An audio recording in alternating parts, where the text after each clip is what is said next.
प्रतिशत की आप बात कर रहे थे वो कम नजर आ रहा है, ऐसा हो क्यों रहा है? और देखिए उस महाराष्ट्र में सबसे कम नज़र आ रहा है, जो महाराष्ट्र बहुत प्रोग्रेसिव है, जो महाराष्ट्र बहुत एजुकेटेड है, उस राज्य में वोट प्रतिशत का कम आना बहुत हैरानी की बात है, बहुत चिंता की बात है। और हर व्यक्ति वोट देने की अपील कर रहा है मगर जनता निकल के नहीं आ रही है।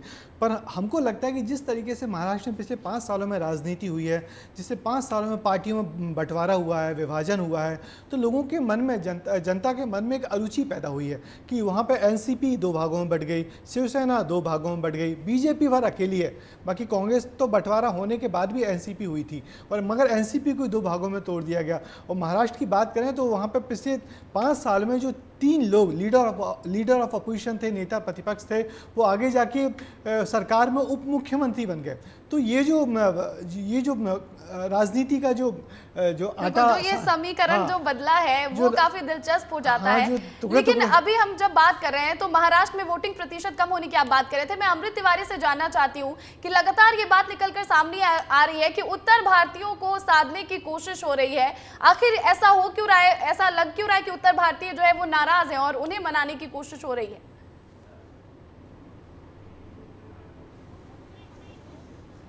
भारत में अगर जो पैटर्न जो चल रहा है वो कई खांचों में बटा हुआ है। अगर आप हरियाणा, पंजाब की बात करेंगे तो यहाँ पे किसान आंदोलन का एक अच्छा इफेक्ट रहा है।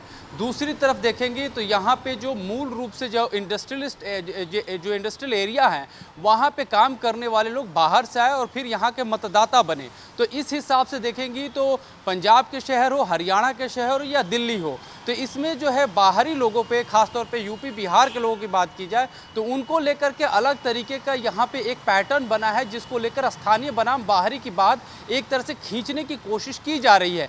हालांकि अगर देखा जाए माइक्रो लेवल पर जो पार्टियां हैं उसको लेकर के भुनाने की कोशिश करती है। तमाम जो है संगठन और संस्थाएं बनी हैं कि इनको कैसे टारगेट किया जाए और उन्हीं के जो आधार पर जो यहाँ पे राजनीति और सियासत होती है।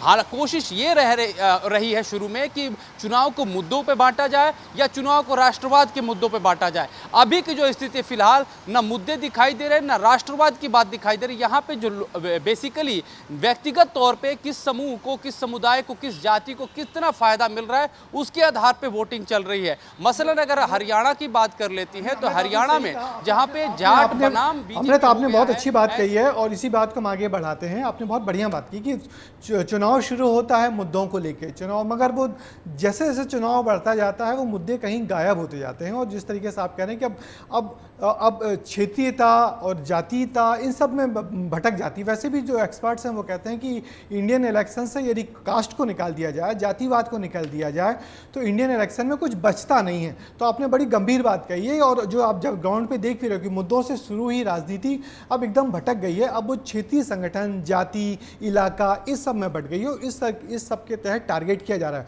मगर मैं आदर्श से पूछना चाहूँगा कि आदर्श, उत्तर प्रदेश में जो वोटिंग का प्रतिशत अभी आया है वो आया है 13%। तो ये 13% वोटिंग को तुम किस रूप में, आप किस रूप में देख रहे हो?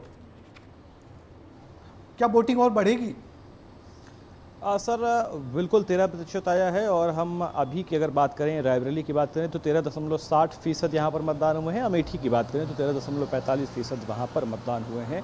तो ऐसे में ये मतदान का प्रतिशत अभी के लिहाज से संतोषजनक कह सकते हैं, बहुत बेहतर नहीं कह सकते हैं, कम भी नहीं कह सकते हैं, क्योंकि सुबह का वक्त है। तो ऐसे में हो सकता है कि बहुत सारे लोग अपने अपने काम पे गए हों, शाम को वापस लौट कर वो अपने मताधिकार का प्रयोग करें। लेकिन इतना ज़रूर है कि जिस तरीके से अभी की स्थिति है वैसे में ये मतदान प्रतिशत बढ़ने चाहिए, और बढ़नी इसलिए चाहिए क्योंकि 14 लोकसभा सीटों पर अगर मतदान प्रतिशत नहीं बढ़ते हैं तो इससे कई सारे संकेत मिल सकते हैं। और ख़ासतौर पर अमेठी और रायबरेली में अगर मतदान प्रतिशत स्थिर रहता है, यानी घटता बढ़ता नहीं है, तो उसके भी कई मायने निकाले जाते हैं। पिछली बार की अगर हम बात करें तो पिछली बार करीबन 58% मतदान यहाँ पर इन सीटों पर हुआ था, उसके आसपास हुआ था।